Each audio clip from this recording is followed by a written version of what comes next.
Hi, we're Trading Up, and on today's conversation starter, we're talking about PYTH or the PYTH network. What is it and how is PYTH used? All right, this is going to be a good conversation. I've seen PYTH before, like on CoinMarketCap when you see the list of different cryptos. I've seen PYTH on that list. I really didn't pay too much attention to it, but recently there has been some really good news about PYTH. So I did a little research and I want to share with you what I discovered in my research. So let's talk about PYTH. All right. And let's remember, this is not financial advice. I'm not a financial advisor. I encourage you to do your own research. Just sharing with you what I found in my research. What is PYTH? Let's talk about it. So, PYTH is the native token of the PYTH network. The PYTH network is a blockchain oracle network that delivers real-time financial market data, such as stock prices, cryptocurrency prices, foreign exchange rates, commodities, and interest rates to smart contracts. Think of PYTH as a bridge between traditional financial markets and blockchains. You might ask, what problem does PYTH solve, or how is PYTH used today? Well, blockchains cannot access real-world data on their own. If a decentralized application or dApp needs the current price of Bitcoin or the price of Apple stock or gold, it requires an oracle. PYTH provides that information by collecting data directly from the professional market participants, including cryptocurrency exchanges, trading firms, market makers, and financial institutions. So instead of relying on a few data sources, PYTH aggregates, brings together prices from many providers to provide accurate, frequently updated price feeds. That's amazing. PYTH is used across many blockchain ecosystems for decentralized finance. Like on some of the lending protocols, they need accurate asset prices to determine collateral values and liquidations. PYTH is also used for perpetual futures trading, as well as with stable coins. Some stablecoin systems use Oracle data to help maintain collateralization. And PYTH is also used with tokenized assets. So as stocks, bonds, and other real-world assets become tokenized, reliable market data becomes increasingly important. Wow. And with prediction markets like Polymarket, markets that settle based on asset prices can use PYTH's feeds. The PYTH network is like a bridge, as I mentioned before, between traditional financial markets and blockchain. So PYTH is like infrastructure, financial infrastructure. Okay, it's the rails on which data moves. So what blockchains use PYTH?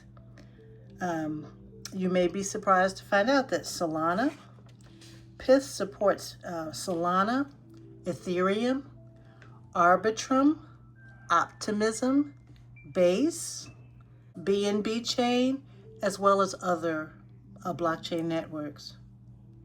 So you might ask, what is the PYTH token used for? The PYTH token has several roles. One of the roles involves governance.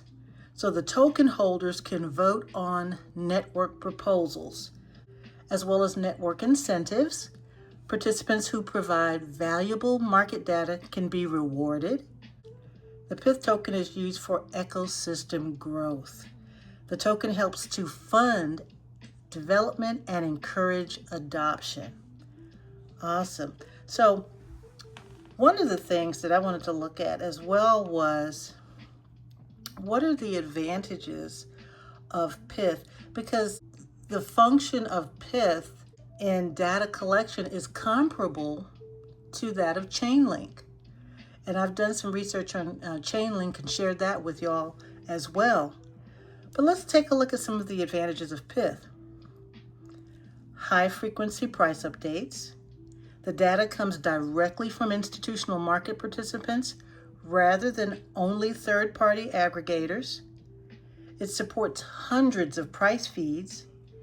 And the PYTH network is designed to scale across many blockchain networks. And it also plays an important role in the growing tokenized asset ecosystem. What are some of the risks of the PYTH network?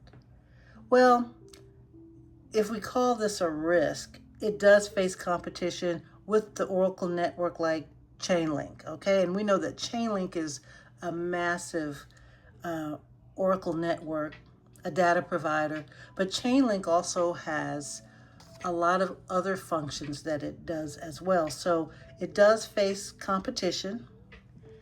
And another risk would be Oracle security. Oracle security is critical. So if price data is incorrect, DeFi applications can suffer losses. Let's talk about the differences between PYTH and Chainlink. And we're just going to talk about a couple of differences. PYTH focuses on direct data from first-party financial institutions, whereas Chainlink aggregates data from many independent Oracle nodes, okay? When we look at PYTH, PYTH has a strong presence in Solana and also in cross-chain ecosystems, whereas Chainlink, it is the largest and most established Oracle network across many chains. So PYTH focuses, primarily on Solana, but also other cross-chain ecosystems. And Chainlink, it's established across many chains. Let's take a look at PYTH. It's very fast in its price updates. And Chainlink, it has a broader range of services. As I just mentioned, beyond price feeds, Chainlink also focuses on automation, cross-chain messaging, as well as proof of reserves for things as well. Many analysts view PYTH as one of the more promising Oracle projects because reliable market data is essential for decentralized finance as well as tokenized real-world assets. As these sectors continue to grow, demand for high-quality Oracle services will increase as well. So there is room for more Oracles. It's not only Chainlink, there's room for PYTH, okay? Let's talk about the price of PYTH. PYTH is currently 4 cents, 0.048, 4 cents right now. So that is really amazing. It's only 4 cents. So again, this is not financial advice. I'm not your financial advisor, but that is amazing, especially as I talk about the different organizations that are using the PYTH data marketplace or the PYTH network. And some of those organizations include, and this is one of the news updates, okay, NASDAQ, okay? Let me quickly go through some of the organizations that use PYTH. NASDAQ, TradeWeb and Kalshi, the Exchange Data International, Singapore's Exchange, SGX FX, as well as the U.S. Department of Commerce. They also use the PYTH network to publish data, as well as many blue chip companies like Apple, Microsoft, Amazon, NVIDIA, and others. All right, so let's talk about NASDAQ. Okay, and this is some fairly recent good news. This news came out on June 30th, 2026. And I got some of this information from CoinDesk. I referenced Cointelegraph as well. NASDAQ is expanding the distribution of its market data into blockchain infrastructure. NASDAQ, okay? making one of its flagship equity data products available through the PYTH network as financial firms increasingly build trading and settlement applications on blockchain rails. The exchange operator said that it will publish its total view market data through the PYTH data marketplace, a platform that distributes institutional data sets to blockchain networks, financial applications, and software developers. The move gives a wider range of users access to one of NASDAQ's core market data offerings through a programmable interface rather than traditional market data delivery channels. That is amazing. So NASDAQ is going to be using PYTH, the PYTH network, to source some of its data, okay? And they're using TotalView. TotalView provides full depth of book data showing buy and sell orders at every price level for securities trading on NASDAQ, including the NASDAQ, NYSE, and regional listed stocks. The product also includes NASDAQ's Net Order Imbalance Indicator, which offers a real-time view of buy and sell imbalances before the opening and closing auctions. So that is amazing news. This was June 30th, 2026, when the announcement came out that NASDAQ will now be using PYTH, the PYTH network, to access its data. This announcement reflects a broader push by traditional financial institutions to make market infrastructure compatible with tokenized assets and on-chain financial services. NASDAQ joins a growing roster of organizations publishing data through the PYTH data marketplace. And some more good news. So on July 31st, PYTH Network will implement a major infrastructure upgrade that transitions its price feeds API to a mandatory paid subscription model. So people are going to have to start paying for this data feed. All developers and applications currently accessing the API must upgrade to a starter or pro plan to maintain uninterrupted data access. So all free access to PYTH price feeds API endpoints will require an active subscription. For pricing, the paid plans are slated to begin at $500 per month. And the subscription revenue will be directed to the PYTH Reserve to support the network ecosystem. And when we think about these crypto projects, the PYTH network is being adopted by major institutions. And the NASDAQ is a major financial institution, okay? And so PYTH is becoming part of the infrastructure, and it's going to be used as the rails for data to flow, okay, for updated on-time data. So that's great news. Let's take a look at XRP's price.